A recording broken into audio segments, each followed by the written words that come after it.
Quantos natais você já comemorou? Quantos natais você já participou com a tua família? Eu quero falar nessa noite sobre o Natal bíblico. Como assim, pastor Maurício? Para quem está aqui presencialmente, para quem está em casa nos assistindo, existe o Natal bíblico e existe um Natal que o mundo celebra. Bem distinto o seu verdadeiro sentido na sua origem um do outro. O que Deus pensa sobre o Natal?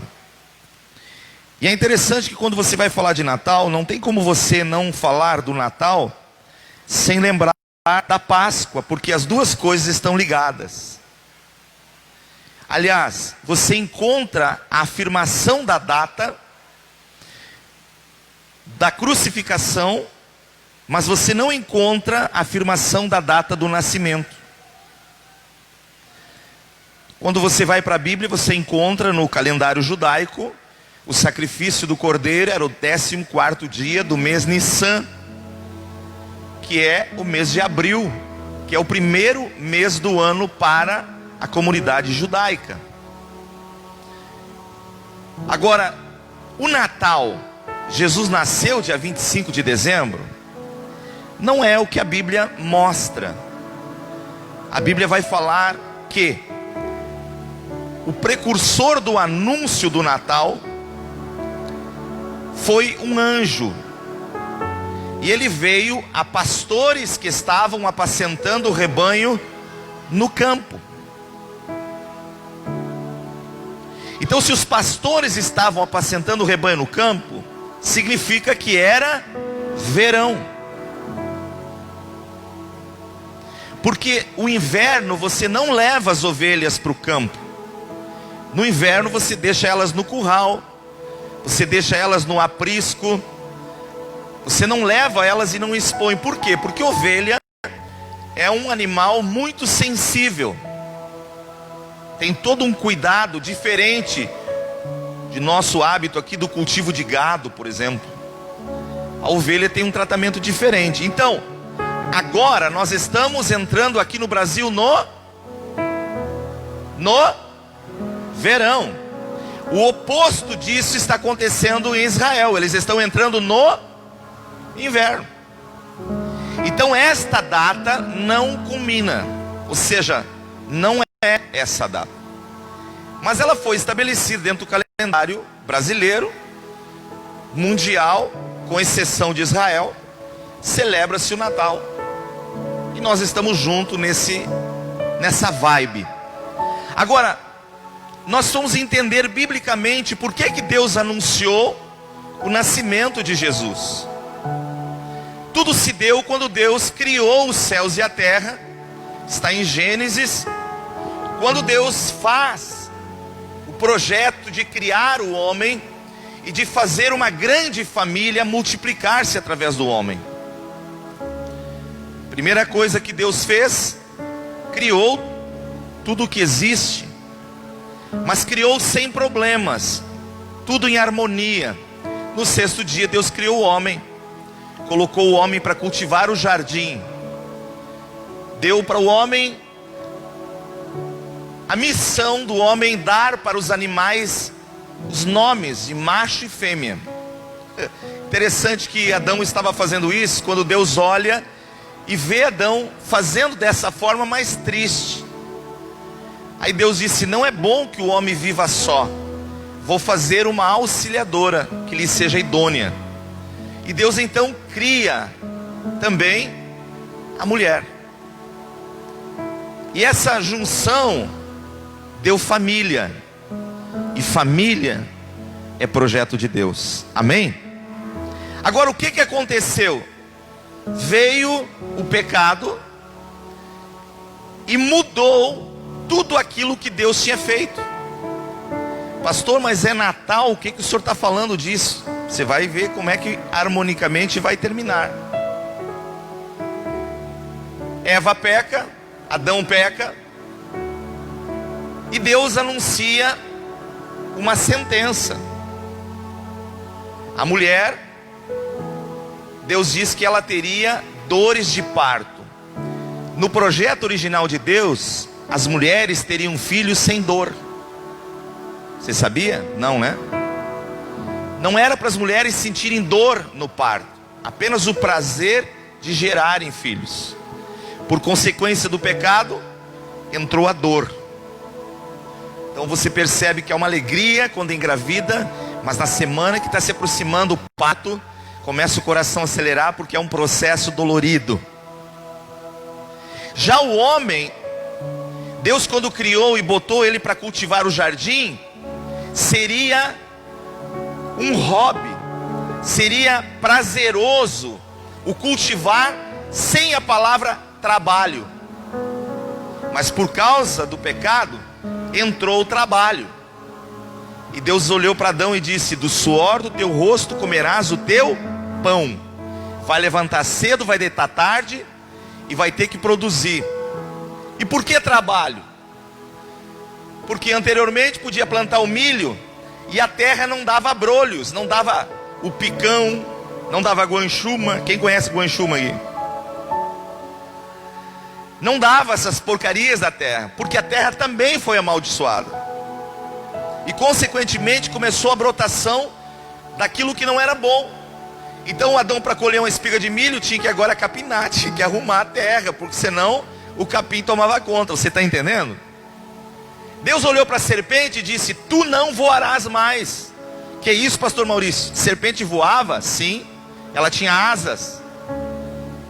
Biblicamente ela era um dos animais mais bonitos, mas porque ela permitiu Satanás incorporar nela e ela falar com Eva, Deus disse para ela: tu não voarás mais, tu rastejarás e do pó da terra comerás. Mas ali Deus disse que da mulher nasceria alguém que iria mudar todo esse cenário. Quando o diabo ouviu isso, ele ficou muito ligado. Sabe por quê? Na Bíblia, em Apocalipse, diz que a porta que Deus abre, ninguém... Você acha que ele ia perder tempo tentando fechar a porta que Deus abriu? Quando Deus abre uma porta para você, Ele não vai tentar fechar, porque Ele sabe que foi Deus que abriu, Ele não consegue fechar. Só que Ele vai trabalhar, conspirar de todos os modos para te fazer você desanimar, se entristecer, para você não prosseguir naquilo que Deus te deu. É uma estratégia do inimigo. Então o inimigo decidiu que ele iria afetar as famílias. Ele pensou: vai ter alguém? Adão teve filhos. Ele pensou: são os filhos de Adão? Então vou fazer eles pecar. E a Bíblia diz que eles pecaram. E sucessivamente todas as gerações que vieram, elas foram pecando, e nenhum que nasceu pôde ser esse que Deus havia falado, esta criança que nasceria. Nos tempos de Moisés, quando ele nasce, ele oculta, a mãe dele oculta ele por 6 meses. Depois de 6 meses coloca ele num cesto de betume e larga ele no rio Nilo. O inimigo olha e diz: deve ser esse aí. Se é ele, eu vou fazer ele pecar. E a Bíblia diz que, por mais bom que foi Moisés, ele também pecou. E a história vai caminhando até os tempos de Jesus. E aí eu quero que você abra em Isaías capítulo 9. Porque eles conviviam com esta promessa desde o Éden, de nascer o menino. E esse livro do profeta Isaías, ele escreve 700 anos antes de Jesus nascer. Deus dá para ele esta profecia, e dá para ele o sentido do verdadeiro Natal, porque Natal é nascimento. Nascimento de quem? Do Filho de Deus. Agora, olha o que Isaías escreve no capítulo 9. Eu vou ler na MVI, na Nova Versão Internacional, que diz assim, ó: contudo, não haverá mais escuridão para os que estavam aflitos. No passado, ele humilhou a terra de Zebulon e a terra de Naftali. Mas no futuro honrará a Galileia dos gentios, o caminho do mar junto ao Jordão. O povo que caminhava em trevas viu uma grande luz. Sobre os que viviam na sombra da morte, raiou a luz. Fizestes crescer a nação e aumentaste a sua alegria. Eles se alegraram diante de ti, como os que se regozijam na colheita, com os que exultam quando dividem os bens tomados na batalha. Pois tu destruístes o jugo que os oprimia, e a canga que estava sobre os seus ombros, e a vara que os castigavam do seu opressor, como no dia da derrota de Midian. Pois toda bota do guerreiro usada em combate, toda veste revolvida em sangue, será queimada como lenha no fogo. Verso 6. Porque um menino nos nasceu, um filho nos foi dado, e o governo está sobre os seus ombros, e ele será chamado Maravilhoso, Conselheiro, Deus Poderoso, Pai da Eternidade, Príncipe da Paz. Ele estenderá o seu domínio, e haverá paz sem fim sobre o trono de Davi e sobre o seu reino, estabelecido e mantido com justiça e retidão, desde agora e para sempre. Amém? Isaías entrega esta profecia falando sobre o nascimento de Jesus. E eu anotei aqui algumas coisas. Deixa eu achar onde é que está o meu rascunho aqui. Eu anotei aqui algumas coisas que estão dentro desse contexto. Porque hoje você vê as pessoas envolvidas no Natal com uma ceia bem preparada. Não pode faltar a ave natalina, seja ela um chester, seja ela um frango, peito duplo, seja um peru. A tradição bota com bastante frutas, com bastante coisas na mesa. Mas será que é isso que a Bíblia fala sobre Natal? Será que é isso que a Bíblia ensina sobre o Natal? Agora, uma coisa anula a outra? Não. Mas o que nós temos que entender é como Deus pensou o Natal. E por que Deus promoveu o nascimento de Cristo. E o que Isaías falou sobre isso?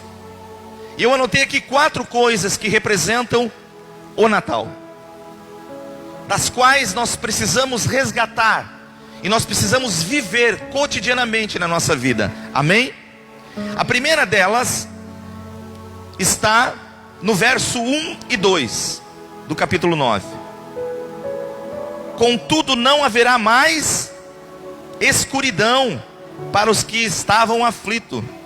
No passado, eles humilhou a terra de Zebulon e Naftali, mas no futuro honrará a Galileia dos gentios, o caminho do mar, junto ao Jordão. Verso 2. Porque o povo que caminhava viu o quê? Primeira coisa que Deus está falando que o Natal representa é luz. O verdadeiro Natal bíblico revela a luz de Deus iluminando o homem em trevas.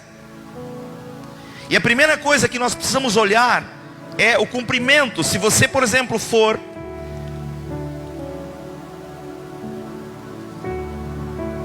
ao Novo Testamento, o livro de Mateus, capítulo de número 4,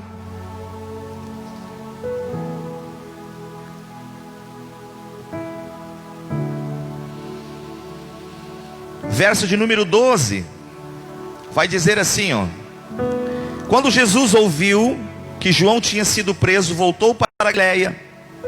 Saindo de Nazaré, foi viver em Cafarnaum, que ficava junto ao mar, na região de... Nós não lemos isso lá em Isaías, sim ou não? Então olha o que está dizendo. Para que se cumprisse o que fora dito por intermédio do profeta Isaías: terra de Zebulon, terra de Naftali, caminho do mar, além do Jordão, Galileia dos gentios, o povo que vivia em trevas viu grande luz. Da onde veio esta luz? Veio no nascimento do Salvador, veio no nascimento de Cristo. Amém? Então Natal significa a luz de Deus aos homens. E já logo você vai entender que sem luz você não consegue achar as coisas e tem um pouco ver os buracos. Você não caminha de noite. Se você vai fazer um exercício, você faz de dia. Você não bota um tênis para caminhar, um chinelo para caminhar de noite. Você faz isso de dia. Por quê? Porque a luz te dá segurança. Agora, a luz que Deus está falando não é a luz do dia. A luz que Deus está falando é aquela que vem dele e ilumina o nosso coração, que nos faz enxergar o certo e o errado, que nos dá a percepção de abandonar o que está errado para viver pelo certo. Então agora Deus diz: você vai poder celebrar o Natal, porque a minha luz chegou até vocês. Aqueles que viviam em trevas viram grande luz. Então diga comigo: Natal é luz. Em seguida ele vai dizer, no versículo de número 3 do livro de Isaías, volte lá.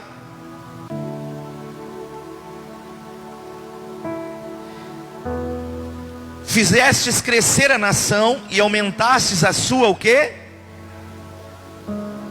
A sua alegria. Diga comigo: Natal é alegria. Natal é alegria. Ou vocês não almoçaram meio-dia, ou vocês estão muito apáticos. Diga comigo: Natal é alegria. O senhor tem certeza, pastor? Abra em Lucas, capítulo 2, verso 10. Você vai ver tudo que Isaías falou, o Novo Testamento confirma.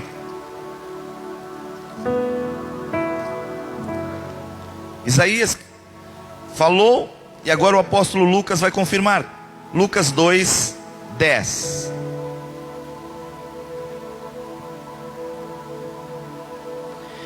Mas o anjo lhe disse: não tenham medo, estou lhe trazendo boas notícias.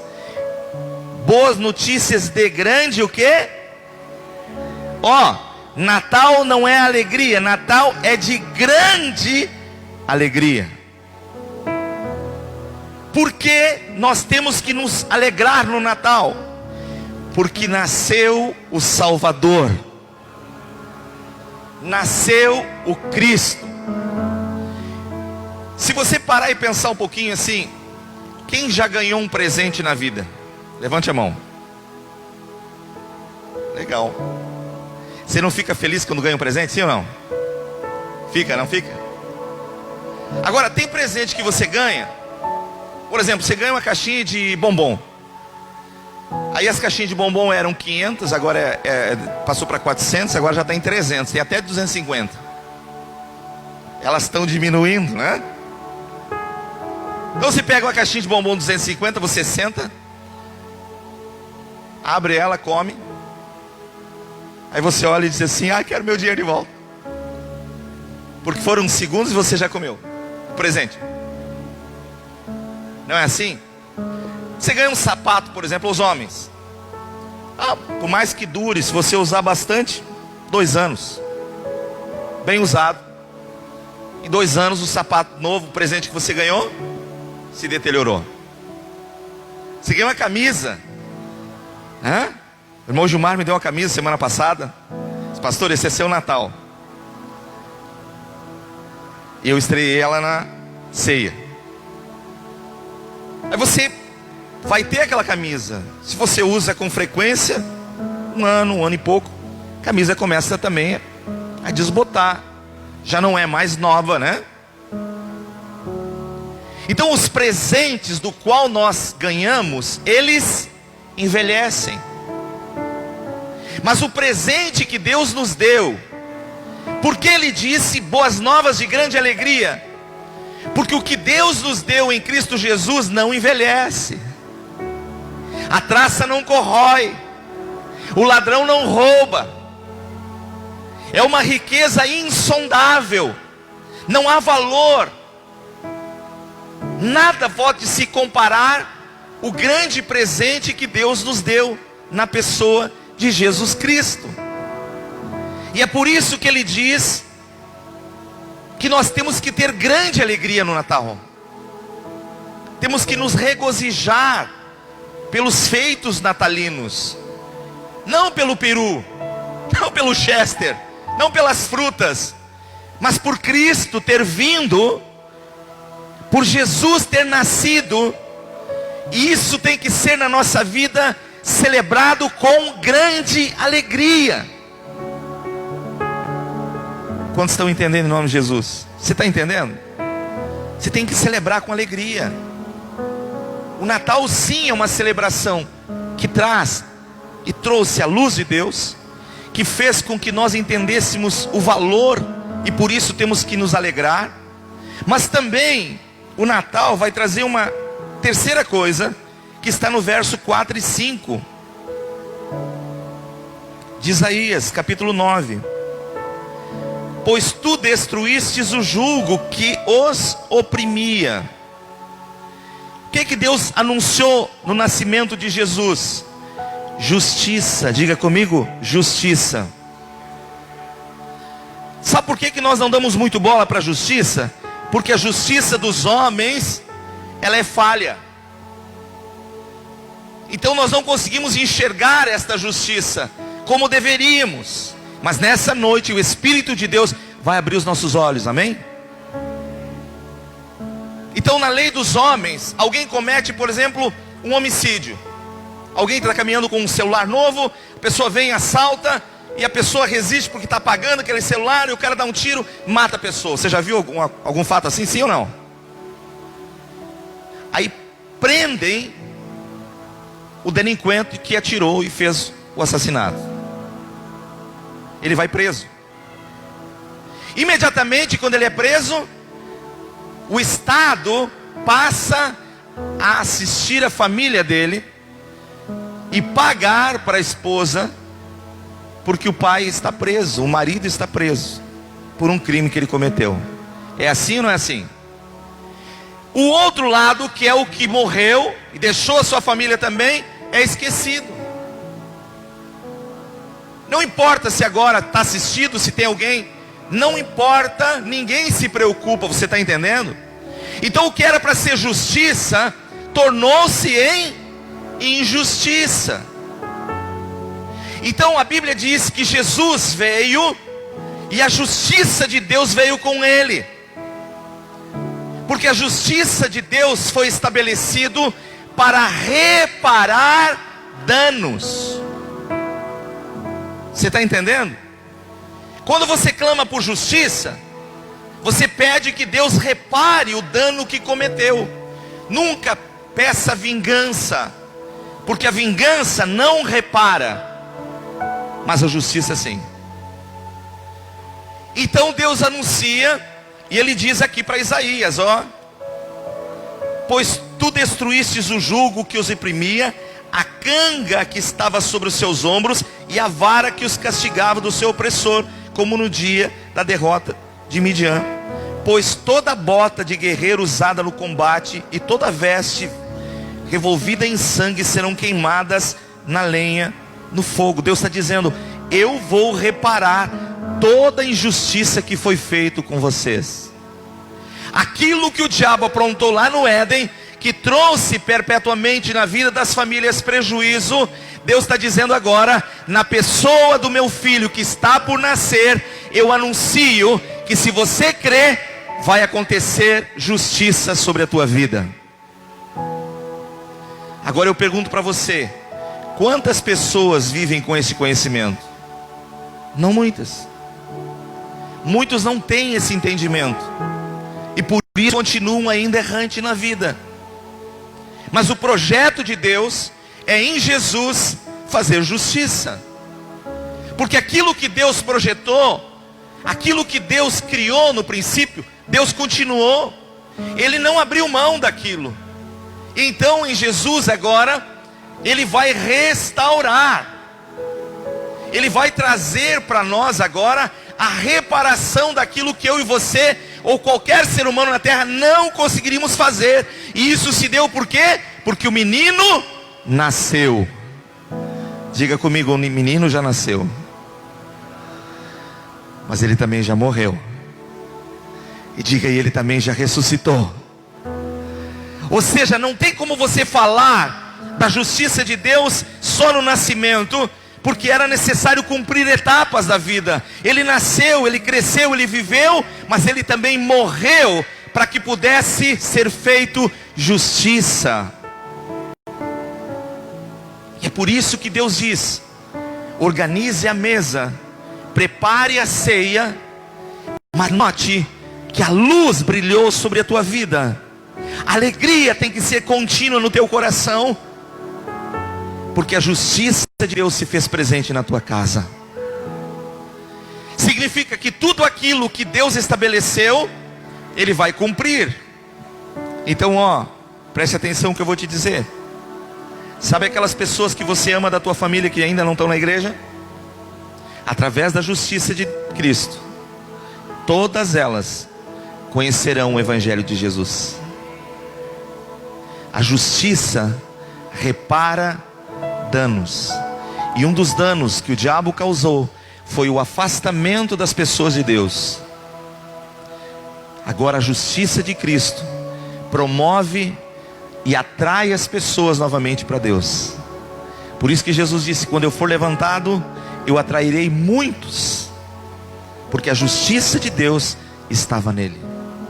Agora o quarto princípio que está dentro dessa palavra, diz aqui no versos 6 e 7.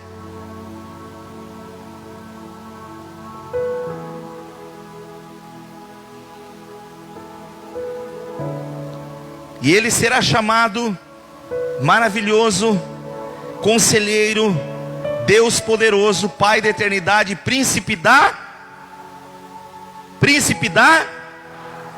Ok. Digamos que agora você, ao sair daqui, lembra: eu preciso comprar um panetone. Aonde você vai? Aonde você compra um panetone? Legal. Aí você lembra que você precisa de um refrigerante. Você vai aonde? No mercado. Mas você também lembrou que precisa comprar ave. Aí você vai aonde? No açougue. Mas quando você precisa de paz, você vai aonde? Jesus disse: eu sou o príncipe da paz. Você não compra paz no supermercado, você não compra paz no banco. Paz você só tem em Jesus. Quem está entendendo em nome de Jesus? Então eu fui visitar outro dia uma pessoa. A pastora Beatriz estava junto comigo, conversando. Ela disse: pastor, eu não tenho paz. Eu tentei tirar minha vida, porque eu estou sem paz. E eu disse: aonde você encontra paz? Em Jesus. Olha o que a Bíblia vai dizer em João, capítulo de número 14.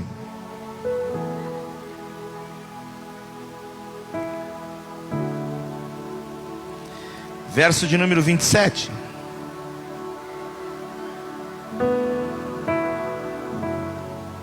São palavras do próprio Jesus. Deixo-vos a minha paz vos, não vou lá dou como o mundo. Olha o que ele está dizendo. Quem é que é detentor da paz? Jesus. Isaías disse: ele é o príncipe da paz. Agora olha o que Paulo vai dizer em Romanos, capítulo 5.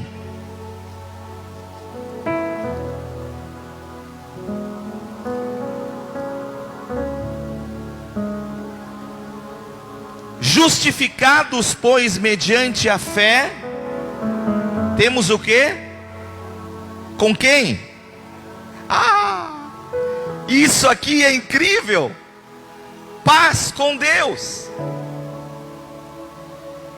A Bíblia diz que Deus é um Deus de paz. Se você quer ter um relacionamento com Deus, você vai entender que uma das coisas que Ele quer na tua vida é produzir paz, para que através de você, você tenha paz com outras pessoas. Jesus disse no Monte das Bem-aventuranças: bem-aventurado os pacificadores, porque serão chamados filhos de Deus. Veja bem, não são os que promovem discussão, não são os que promovem guerra, não são os que promovem intrigas, não são os que promovem fuxico, são os que promovem a paz. Mas a verdadeira paz está em Jesus. Você não encontra em outro lugar. Ele é o príncipe da paz. Então, se você quer ter paz no teu coração, você precisa dele.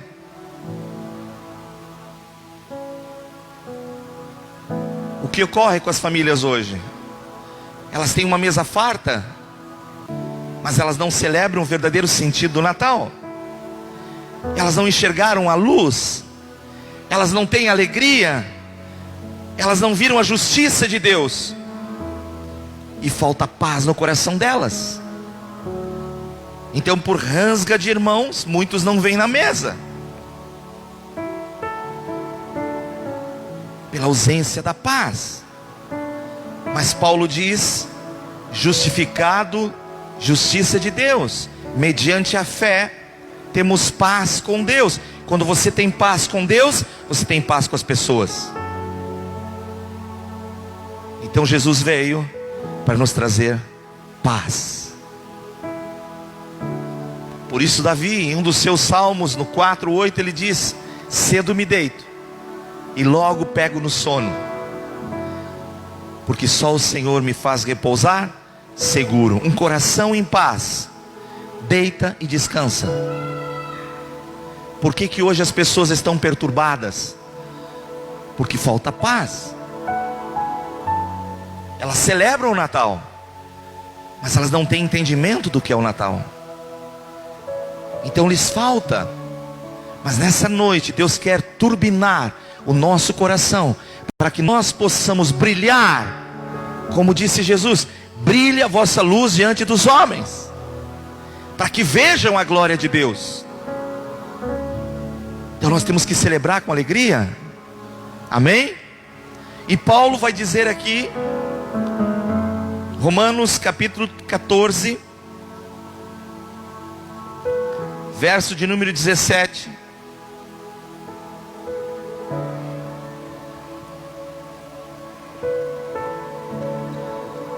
Para você ver como se contradiz às vezes as coisas. Paulo vai escrever aqui, vai dizer assim, ó: porque o reino de Deus não é o quê? Não é o quê? Então o Natal não é comida nem bebida. Pastor, então eu vou deixar de comer e beber? Não. A Bíblia não diz que você não tem que fazer isso. A Bíblia diz que você tem que celebrar o verdadeiro sentido do Natal. Porque se você pensar que Natal é a ave natalina, você pensar que o Natal é o enfeite, então você está na região das trevas. Porque Paulo vai dizer: porque o reino de Deus não é comida nem bebida. Mas olha o que ele diz: mas justiça. Quem é justiça? Jesus. E paz. Quem é a paz? Jesus. E alegria. Quem é a alegria? Jesus. No Espírito Santo. Então nós temos que celebrar o verdadeiro sentido do Natal com aquilo que verdadeiramente Deus entregou para nós. Você está entendendo, em nome de Jesus? Então coma o panetone, dê de presente para o pastor, não tem problema nenhum. Mas celebre o Natal como ele é. Levante as tuas mãos e dê graças a Deus pela luz que brilhou na tua casa. Dê graças a Deus pela alegria de você ter contemplado a salvação que veio do céu. Dê graças a Deus porque a justiça de Deus se fez presente. E eu e você não poderíamos estar com Deus, mas pela justiça de Cristo, hoje nós podemos estar com Deus. Você está entendendo? Celebre de uma forma diferente. Deus, agora eu posso ter paz. Mas pastor, e milhares de pessoas que perderam a sua vida ao longo desse ano, não estamos tristes por isso. A Bíblia não diz que você tem que te entristecer. A Bíblia diz que você tem que se alegrar. Mas pastor, isso não seria meio ridículo? Não é o que Deus pensa. Nós temos que celebrar as boas novas que Deus nos entregou e viver esta vida como se fosse o último dia da nossa vida. O que nos dá desgaste emocional é quando nos preocupamos com o futuro. Por mais que você te preocupe aqui, pergunto para você, você domina o futuro, sim ou não? Então pare de te preocupar e viva o presente. Viva o dia que Deus te deu. Então amanhã é dia 24, na sexta é dia 25. Se essa data ou não, estabeleceram ela, então nela nós vamos nos alegrar. Mas não somente no dia 25, nós nos alegramos no dia 26, no dia 27, no dia 28, no dia 29, no dia 30, no dia 31, no dia 1º. Todos os dias nós celebramos o nascimento de Jesus, porque para nós foi, é e sempre será o maior acontecimento desta terra. Nós precisamos alegrar o nosso coração. Jesus veio até nós. E nós cantávamos: um menino nasceu, como um filho se nos deu. Mas também nós cantamos: leva-nos para Nova Jerusalém. E nós estamos cantando o menino que cresceu, que morreu por nós na cruz, que ressuscitou por nós e que subiu para estar à destra de Deus. E esse menino que nós celebramos o seu nascimento tornou-se homem, e ele voltará, e todo olho verá. Você já te perguntou como nós vamos ver? Da mesma forma que nós enxergamos a lua. Se você está aqui no Brasil, você enxerga a lua. Eu estive em Israel, caminhando pelas terras de Jerusalém, e olhava para o céu e via a lua. Não importa o continente, não importa o país, não importa a nação onde você está, você enxerga a lua, você enxerga o sol. E Jesus virá, e todo olho verá. Alegria para aqueles que celebraram o Natal com entendimento. Tristeza para aqueles que não fizeram. Mas será aos olhos visíveis, todos verão, do menor ao maior. Nós olharemos para o céu e contemplaremos a volta dele. E ele vai dizer: você guardou o que eu trouxe para você? Eu te trouxe paz, eu te trouxe luz, eu te trouxe justiça, eu te trouxe alegria, para você viver e celebrar o meu Natal da minha forma, não da tua forma. Amém? Então o diabo percebeu que não tinha mais o que fazer. Então vamos inventar algumas coisas. Aí surgiu alguns fantoches que a humanidade se agarrou e fez deles seu carisma. Aí vem o Papai Noel. E eu falei num culto da semana passada, o pai rala o ano todo, levanta cedo e deita tarde, levanta cedo e deita tarde, para comprar o presente para o filho, e vem com todo carinho. Aí o filho diz: olha o que o Papai Noel me trouxe. E o pai passa a ser um bobão, porque quem ralou, quem trabalhou, quem deu duro foi o pai, mas quem levou a honra foi o Papai Noel. Você entende como é que o diabo trabalha? De uma forma tão sutil, que ele consegue fazer você te distrair e mudar conceitos dos quais Deus estabeleceu.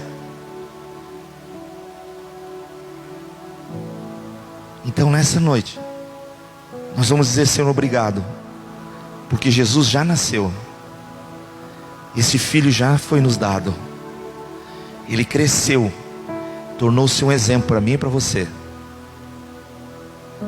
Sabe? E eu fecho com Efésios capítulo 5.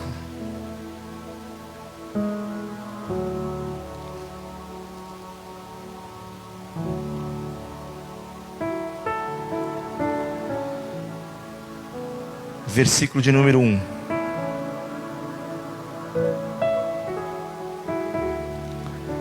Sede, pois, imitadores de quem? Você já percebeu que a gente imita o Silvio Santos? Imita o Ronaldinho? Imita um monte de gente, menos Deus. O que a Bíblia diz? Que você tem que imitar quem? Deus. Sede, pois, imitadores de Deus, de que forma? Como filhos amados. Verso 2: e andai em amor, como também Cristo nos e se entregou a si mesmo por nós, como oferta e sacrifício a Deus em aroma suave. O que ele fez no Natal? Ele nasceu para quê? Para se entregar por mim e por você, para nos dar direito de nós poder estar aqui hoje celebrando o Natal. Mas o que ele pede de nós? Que nós vivemos de que forma? Sendo seus imitadores. Temos que ler mais a Bíblia, porque só nela você vai poder imitar a Deus. Não há outro meio para você ser um imitador de Deus, senão por esta palavra, conhecida como Bíblia Sagrada. Aqui você pode ser um imitador de Deus. Então no Natal, dê presente, não tem problema. Se você gosta de chocolate, não tem problema com chocolate. Se você gosta de comer um peruzinho, não tem problema. Alguém postou aí o peru, R$ 27,90. Peru de 10 quilos, R$ 227. O cara se empolgou e comprou 3. Pensa no sacrifício. Alguns anos atrás, quem conheceu meu sítio, nós tínhamos peru lá. Ele ficou uns 5 anos lá no sítio, mas no final do ano ele anoiteceu e não amanheceu. Ele desapareceu. Eu não sei quem foi a criatura que pegou, mas se não amaciou, não conseguiu comer, porque o bicho era muito velho. Ele era pré-histórico. Mas o nosso peru desapareceu no Natal. E a Bia disse: cadê o peru? Eu disse: ó, é Natal. Alguém se apaixonou pelo peru e pegou ele. Não há problema, queridos, em se ter uma mesa farta, se você tiver consciência do que é o Natal no teu coração. O grande problema é quando o nosso coração só vê a mesa, os presentes, e esquece o que Deus estabeleceu como Natal. Então, antes de qualquer coisa, ao arrumar a tua mesa, faça uma oração de agradecimento e diga: Jesus, obrigado por poder celebrar o Natal, porque o Senhor nasceu por mim, mas o Senhor também morreu por mim, e o Senhor ressuscitou pela minha vida, e graças a tudo que o Senhor fez, eu posso celebrar o Natal. Então nessa noite eu quero orar com você, eu quero agradecer a Deus por essa data tão especial que é o Natal. É o nascimento do Filho de Deus, lembrado e não pode jamais ser esquecido, que no seu nascimento Ele trouxe luz, Ele trouxe alegria, Ele trouxe paz, e Ele trouxe justiça. Amém? E assim nós nos alegramos com o verdadeiro sentido do Natal. Natal é um momento de reflexão, é um momento de perdão, é um momento entre irmãos e familiares, de você olhar nos olhos da pessoa que você ama e dizer para ela: eu não sei se todos os dias deste ano eu te agradei, posso talvez em palavras ter te entristecido, Mas diante desse momento, desta data, eu quero te pedir perdão. Eu quero celebrar o Natal com um coração limpo em Deus. Amém? Vamos ficar de pé?